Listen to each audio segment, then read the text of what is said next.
listening to our podcast, the Slowpoke Travel podcast. We hope you enjoy our podcast. The podcast starts right now. Slowpoke Travel podcast with Buck and Camera Girl. Ta-da! Hello and welcome to Slowpoke Travel. I am Buck. It sounded like I was in a Marvel movie.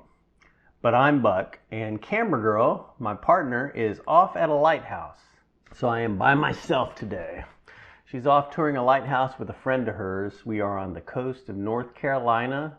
We have been here for maybe 5 days. Our house sit in the Smoky Mountains has come to an end. We had about a week's notice, and then we had to get everything cleaned up and packed up and hit the road. We had such a wonderful dog at that house sit because it's pet sitting. Most house sitting is pet sitting. Pets can be a lot of fun. The drawback to the kind of long-term house sitting and pet sitting that we do is sometimes, we'll go to do a house sit and the pet is so wonderful that it's kind of sad when you leave.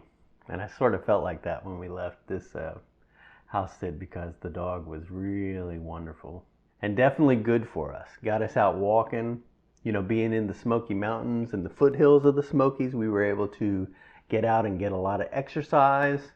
It was all ups and downs, so my heart was beating quite a bit. So I think I lost a little bit of weight. But now we've driven across the state, and now we're on the coast. The Atlantic Ocean is about 3 blocks over, maybe only 2 blocks over. So we're very close to the ocean. In fact, I could have taken this setup over there and filmed over there and did this podcast, and it would have been more picturesque and looked like we were living the jet-setting lifestyle. But, you got sand fleas, you got sand, you got wind. I don't get the beach. I'm not a beach person. Sand doesn't appeal to me at all. It's hot. It's like you're walking on some tiny hot coals. Sand is for putting out fires and kicking into bullies' faces. You throw sand in somebody's eyes in a fight. You don't go to the sand to enjoy yourself. And the ocean is scary. The ocean is frightening. I'm a little bit intimidated by the ocean. When we were in Ucluelet, at least there were rocky crags. You felt like you were up a little bit looking down into the ocean. Even though, there was just lots of rocks. It felt like you had some kind of barrier between you and the ocean. Here, there's a dune. It's just a little hump of sand. It looks like a speed bump. Okay, well, we don't have to worry about the ocean because look, there's a speed bump of sand. So I don't know, we were walking along the ocean the other night along the beach. When we first got here, our friend took us over there and we strolled along the beach, and I just felt this oppressive dread. So I'm not a beach person. But anyway, I'm doing this podcast solo today because, like I said, Camera Girl is off touring a lighthouse. In fact, her and her friend have been out doing a lot of different things. This is a lifelong friend, really, for Camera Girl. She's known her for decades now. And her and her friend have gone on several trips together, long trips. And in fact, they're going to be taking a trip in the coming week. So I'll be by myself here, kind of house sitting her friend's house, or at least just kind of loafing around while they're off enjoying themselves. But I'm looking forward to it because I'll get to fool around on the computer and whatnot and do some things that I've been wanting to do. And they're going to be going up along the coast, doing coastal type stuff. I can take it or leave it. Like they're going to a lighthouse. They're going to tour the inside of it. I'm sure it's fun. I sound like a grouch. But we're going to be up along the coast before too long. I think if you listened to our previous podcast, you heard that we booked a house sit and we're going to be along the water there. Although I think it's some kind of inlet waterway. I'd say there's a 40% chance that this house sit is going to work out. I'm not sure because the folks we're house sitting for are going to Europe. And I know that the EU has put out these recommendations to the EU members or whatever, the EU board of whatever conglomeration of countries, saying maybe they want to restrict travel for Americans because of our high COVID rates. So I don't know if that's going to end up impacting the folks we're house sitting for because I'm not sure they're going to several different countries. So if their trip is impacted negatively and they can't go, then the house sit could fall through. I mean, in 2020, we had 2 house sits lined up that fell through because of COVID.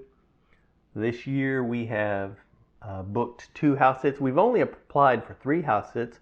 We've booked 2 of those house sits. One was a fantastic success, the one we just did in the Smokies. And now this one coming up, I mean, it could fall through. I'm mentally prepared for that. In which case, I don't know what we're going to do because we're in limbo right now. And that is the drawback to this kind of lifestyle. I mean, it's a drawback, but it's a plus too, because it's exciting, because we don't know what we're doing day to day. We're visiting our friend here, and then we've got time to kill. I want to read a comment. Oh, it was from Perry, I think. Because like on one of our videos, I was talking about our cost of living. In this video on changing jobs, I talked about our budget was between $4,000 and $5,000, or I said between $3,000 and $5,000. And $5,000 is a lot, and it sounded like a lot. And Perry picked up on the 5K. So Perry says, none of my business, but curious, how do you spend 5K a month when you stay at your parents' home when not house sitting? Because this past year we were at Camera Girl's mother's house, basically waiting out the pandemic because we could. It was definitely beneficial for us. We thought it was beneficial for her mom. We definitely paid some money to stay there. We did some things for her mom, so, you know, to sort of offset the costs. So it wasn't a complete free ride, but it was definitely financially beneficial for us. And we try as much as we can not to spend money on lodging. Because lodging, you know, as everyone knows, lodging and utilities, that's the big chunk of money that everybody spends. And we didn't spend a lot when we were there for those costs. But, you know, occasionally we do have $5,000 months. And we might have a $6,000 month this month. I don't know. Pretty much the 2 months that we were house sitting in the Smokies, I think we might have spent maybe $1,500 a month. So super duper low cost of living for those months. And that's what we got to try to propagate, is those months where we're spending less than $2,000 a month. Because months like this, where we're in limbo, the price really jacks up. We're visiting our friend here, so it doesn't cost us anything to stay here. But when you're visiting a friend and you're off doing stuff like touring lighthouses and we feel like we need to spend money, you know, we pay for stuff just to justify our being here. So it ends up still being kind of expensive, a lot more expensive than if we were off on our own house sitting. But I think this month we have some tax payments due because, you know, we're kind of working for ourselves on the computer, so we have quarterly taxes to pay, so we don't get hit at the end with Uncle Sam rolling around.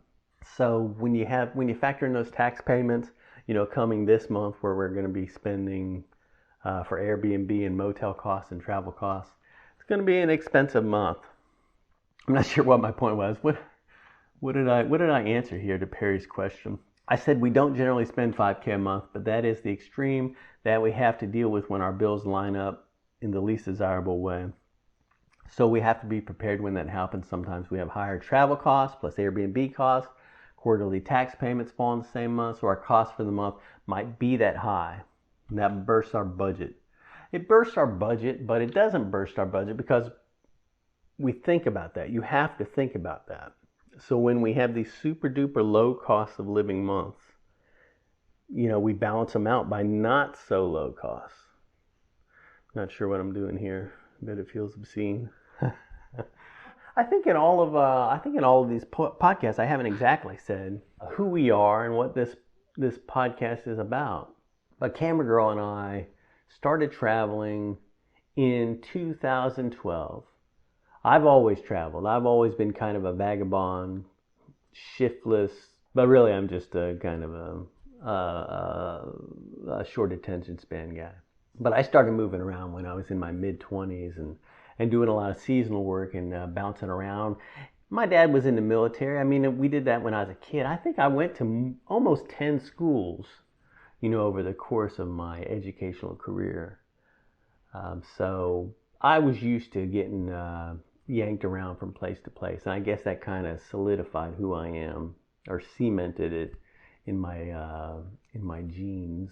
But not long after becoming a full-fledged adult, I sort of followed that drive to move. So I've moved around a lot, doing seasonal work. I like to joke that I was a digital nomad before digital. It was just seasonal work, and a lot of folks do it, and it's fantastic in many ways, but it ruins you for regular life.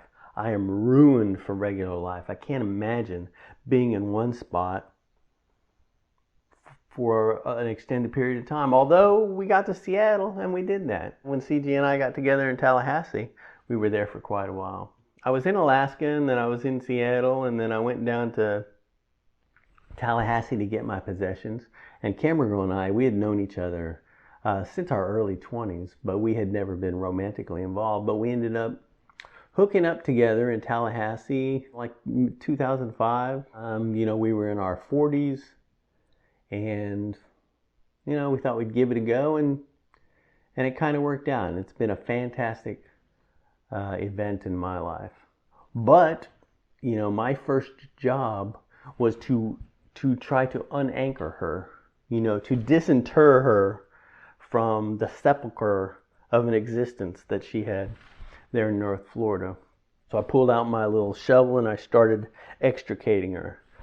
And it took a long time. Actually, it didn't take a long time. It took maybe a year to bring her around to my way of thinking, to indoctrinate her into the church of low attention span theater. But once I convinced her to put her house on the market and sell her house and come vagabonding with me, the housing market, the bottom fell out of it. So it took a long time to sell that house, which was okay because it turned out that we weren't in a big hurry. So we were able to wait for the market to rebound. But we didn't actually leave until 2012 was when we hit the road. We went backpacking. We went traveling around. We did a cross-country trip in the car. And then we ended up settling in Seattle for a year and then just ended up staying there until 2017 when we hit the road again, started doing this house sitting and vagabonding lifestyle that we're in now. But that's what this travel channel is about. That's what this podcast is about Camera Girl and I not staying in one place for too long. We're just kind of bouncing around, trying to figure out how to see the things we want to see, be in places that interest us, stay financially solvent, and enjoy ourselves, and figure that out week to week, month to month, year to year. COVID has definitely made that tricky. Anybody's travel plans have been drastically impacted by this. But when you have a travel lifestyle, it basically shut us down for a year. Like turtles, we just kind of curled up in a little shell there and, poked our heads out just as far as the front yard, and that was about it.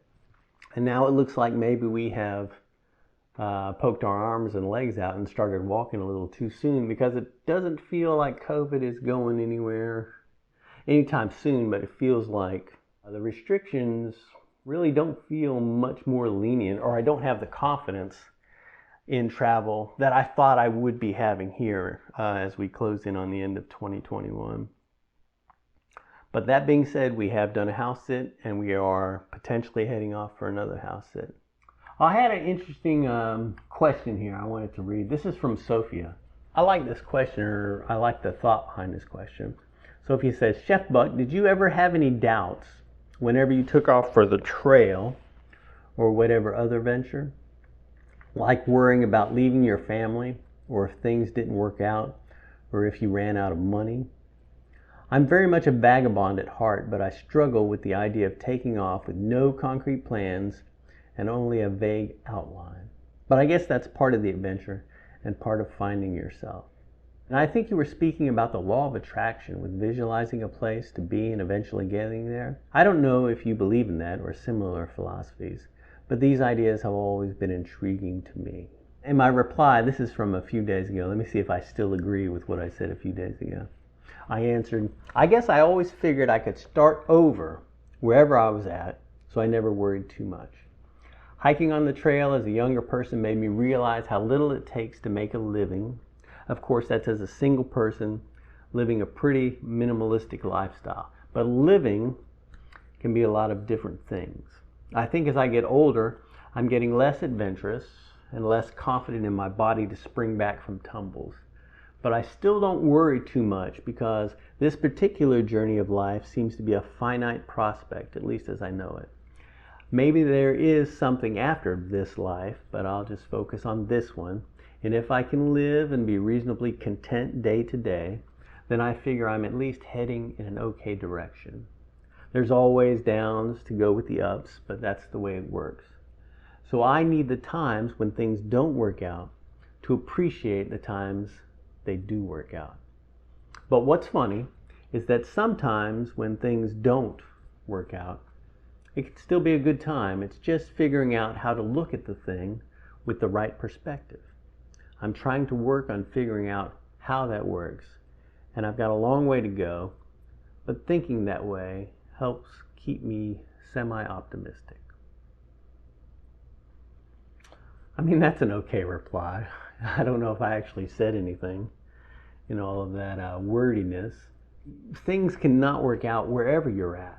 You can be living the perfect life in a home, on a street, with the ideal job, and things cannot work out unexpectedly, even if it seems like you have a solid foundation. Just like COVID, even as much as you think that you know that tomorrow is going to be a secure day, sooner or later you get surprised. So I don't worry about that too much because your situation is going to change whether you like it or not. As far as running out of money, I mean, I've never needed a lot of money. I had credit cards, which is a terrible idea. But I always had a viable credit card in my pocket, and I would oftentimes live on my credit between places where I was living and working. And I never worried too much about running out of money because I was doing seasonal work, and it was room and board jobs. So you didn't have to have anything. You just showed up and you automatically had a place to live, you had food, you had a job, you had a community. So it didn't take anything. Of course, you're kind of living like a college student, or as I imagine a college student would live. So it's definitely a younger person's game. Although I did it, into my late 30s and even early 40s, where I was still doing that kind of seasonal work where you're living in dorm rooms and dormitory situations.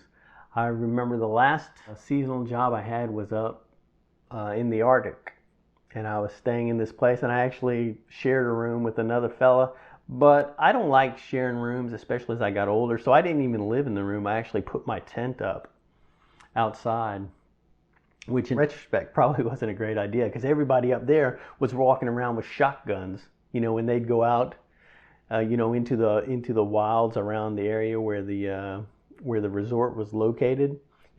People always carried guns, in case they encountered bears.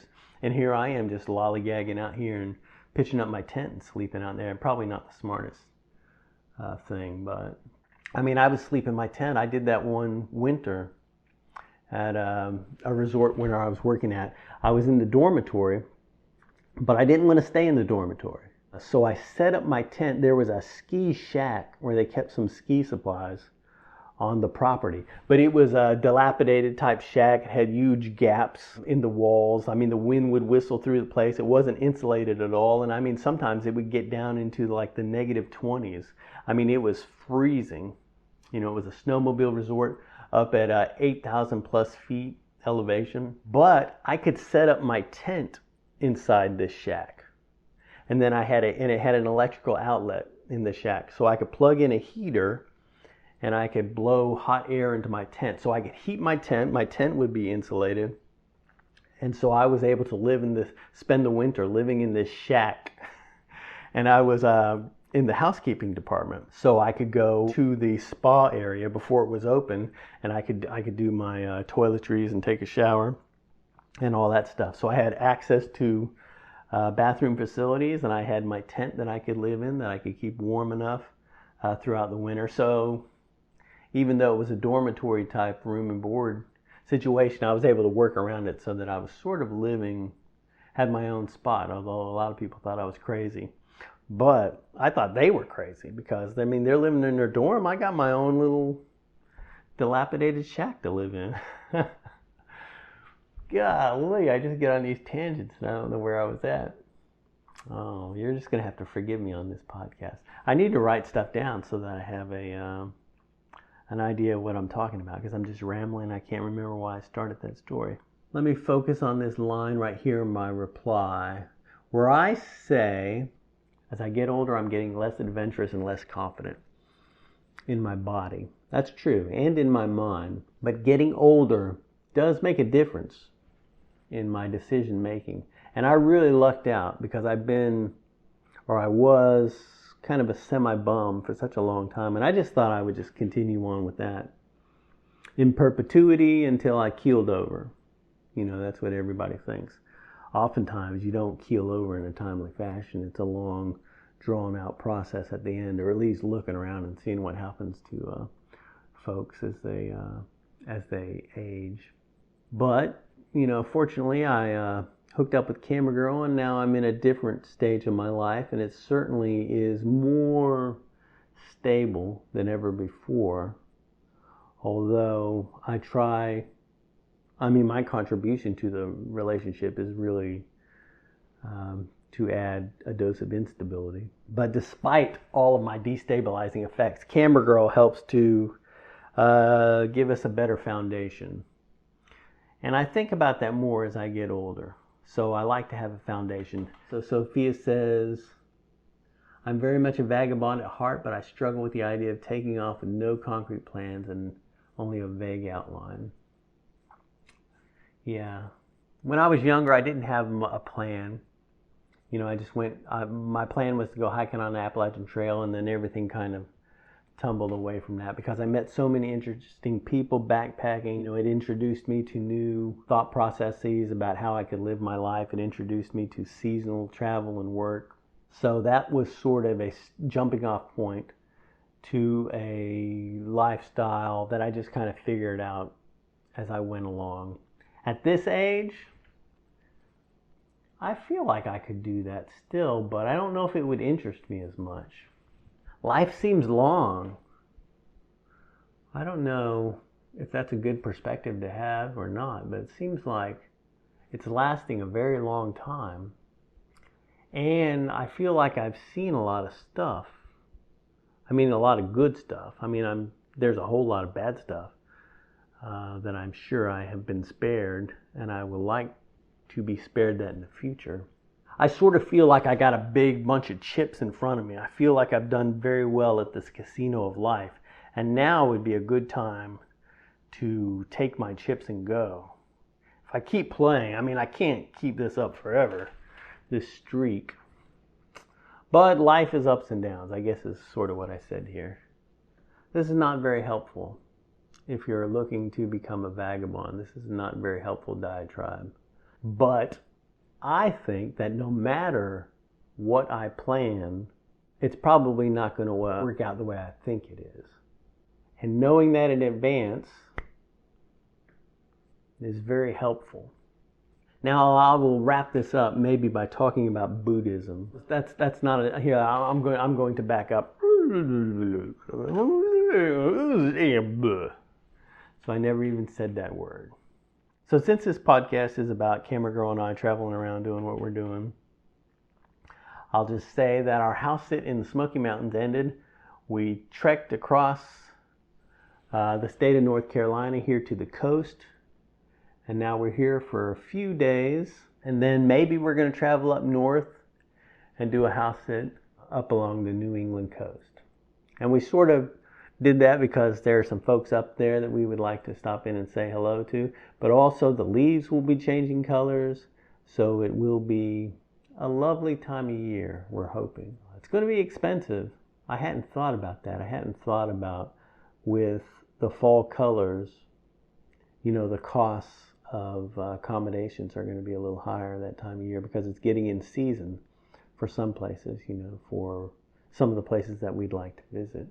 I need a little more structure to my podcast. You'll have to tell me if this was a complete waste of your time, and then I won't do this anymore. Or maybe, I don't know, maybe if you were able to decipher something from it, you can let me know that too. Because I like podcasts where people are just talking. One of my favorite podcasts is the Gabriel Rutledge podcast. I think his podcast is called The Rutledge. It used to be called Happiness is Not Funny. But Gabriel Rutledge is a stand-up comedian, super duper funny guy that I've seen live several times and been following his stuff for years and years. He's got a great book called Happiness Isn't Funny, and I'll put a link down below to that.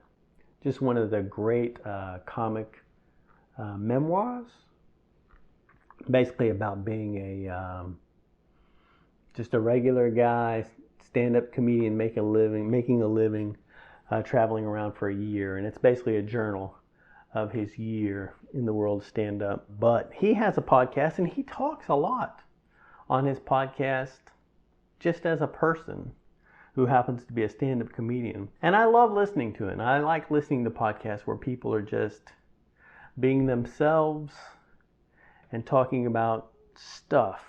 And I would like to do that. I don't know why, because I'm not really a talker. Maybe because I'm not. I want to see if I can articulate or maybe take some of the thoughts that I have and figure them out myself if I can somehow articulate them. Because I'm very much a creator of quilts, which is a patchwork of things.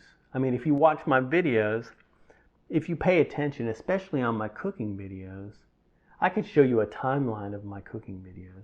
I just made a video of Camera Girl making a casserole, and I had like 40 minutes of footage, maybe 45 minutes of footage, and I edited it down to 8 minutes and 58 seconds of footage because I was trying to get it under, I always try to get my videos under 10 minutes. I got it under 9, but it was so much editing. When I make a cooking video, usually with my first pass through my footage, it'll take me about 5 or 6 hours. You know, my second pass, might take me 2 or 3 hours, and then I'll get down to a product that I think is finished between 10 and 15 hours. And then, for some reason, I will continue to edit it. So even after I thought I was finished, I made another pass and I got it down to just under 8 minutes. But there are so many edits in my videos. Hundreds and hundreds. Not just in the video element, but in the audio element. I'm puzzling through stuff. I move stuff around. I move stuff from the beginning to the end. I take sections of audio and add it to visuals. I'm trying to make a story of a recipe. I'm trying to make it entertaining.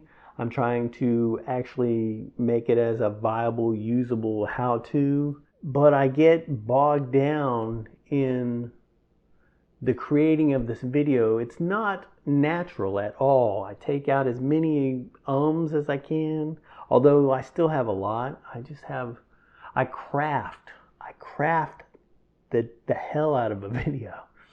Not saying that my end product is anything of note, but it's just that I'm like a dog with a chew toy, and I like taking control of it and melding it into something. And I don't know if that shows at all, or if the quality of the video is reflected in that. I'm sure my sound, lots of things about my videos are terrible because it's all stuff I figured out myself as a not very technical person. But I enjoy getting into the process of making the video, and it is a very artificial product that I put out, or it is not a very natural video. It is highly produced. My videos are highly produced, although they might be shite, but a lot of attention to detail goes into my videos because I can't let it go.